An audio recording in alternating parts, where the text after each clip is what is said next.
Alrighty, guys. They approved this fairly quick, guys. This didn't take long at all. Now, y'all see where this is going, right?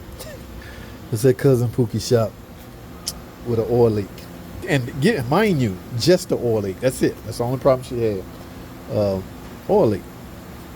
Okay, so typical minivan, typical oil leak on a typical 3.6 Pentastar usually come from the oil cooler. However, I'm not saying Cousin Pookie was wrong. However, they're here with some problems. Now, which begs the question again, why don't these people take the car back to the shop that worked on it? I don't know. It's not that I don't mind. Like, I'll take the business, but if it was me, I'm going back to, okay, that's a long story. Now, here's the deal.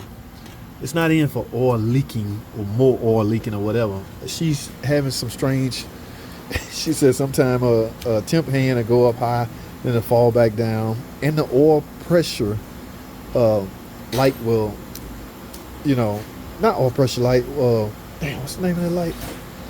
It might be the oil pressure light flickering. There's some lights on the, I can't remember which one, some lights on the dash flickering, but the overheating problem is bothering her.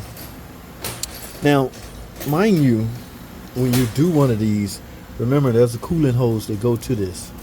All right, that coolant hose carry coolant. Okay, this is an oil cooler. Y'all know how an oil cooler operate, right? Right. So you're gonna have coolant going to it. All right. So and it remove the heat from it. We're trying to keep the oil at a decent temperature. Long story short, if you didn't have that problem until after installing this, then there's something wrong with this from an internal standpoint. Hear me out, guys. Internally. Now look what I got here. This is what I'm about to put on here. Like I said, it didn't take long at all for her to approve it. Now, I know some of you guys in the comment section. Look, guys, let me explain this. Again, I changed my stance on you guys. In other words, here's my stance. Use what's best for you and your customers. All right, but this is what I think best for me and my customer. Okay, I'm not gonna, ma'am, you need another one of these. Which begs the question: do they offer a warranty on these things? This is Derman, right? It's orange. Derman? It look like a Derman. Smell like a Derman. It's overheating like a Derman. Yeah, let me stop. Anyway, guys, the build, the construction, it's totally different. This one made of aluminum. This one predominantly made of plastic. Aluminum is better than plastic. Okay? Yes, that's right. I said it. That never has been the deciding factor for me on which cooler I use. All right? I've already talked about the deciding factor for me. It's the internals. Okay? Everybody different. Use what's best for you and your customer. Okay? Specs matter. All right? Now, because I'm now under the assumption that from a build standpoint, you're not going to have another problem with this. Right? After you replace this, the revised one, mind you, the latest and greatest one. After you replace it, it should be your last one. Now they got a lifespan on it, maybe 120,000 miles. Nobody's going to keep their car that long again for one of these to fail again. All right, the average consumer keep a car 3 years most, and it's gone. But by then, this is not leaking no more. You had 100,000 miles more before this is needed again. As which the case with this, you may have some seals that has flatline, and you need to take it off and put seals on it, or either replace it again. So either way, but I get it. I understand why people choose this over this. It's the build. All right, I didn't say build quality. I said build. It's made of aluminum. This one's made of plastic. You want to turn somebody on? Offer them aluminum and not plastic. Watch how quickly they jump on aluminum. They don't give two dams. They don't give two F's. They don't care. They could care less about what's going on inside this mug. My thing is, I think there's some type of restriction, guys, as it relates to this car. Now, the reason you guys not caught up on that or not worried about that because it hasn't happened to you. All right? Yeah. But I'm a mechanic. I see these, I won't say daily. I won't really say daily. But I see it a lot. So that gives me enough time to analyze the situation further. All right, so when you put your cooler on, you home guys, DIY guys, you never see any problem. You're gonna think that's the greatest cooler since sliced bread, and you might be right. That's Everything is a decision-making process. All right. But I went up there and explained to her after I got in her ear, man, when did you have the problem? Not too long after, getting this done. So that's the only thing it can be. Now, like I said earlier, that's because there's coolant running through here. This port right here, a coolant hose go here. All right.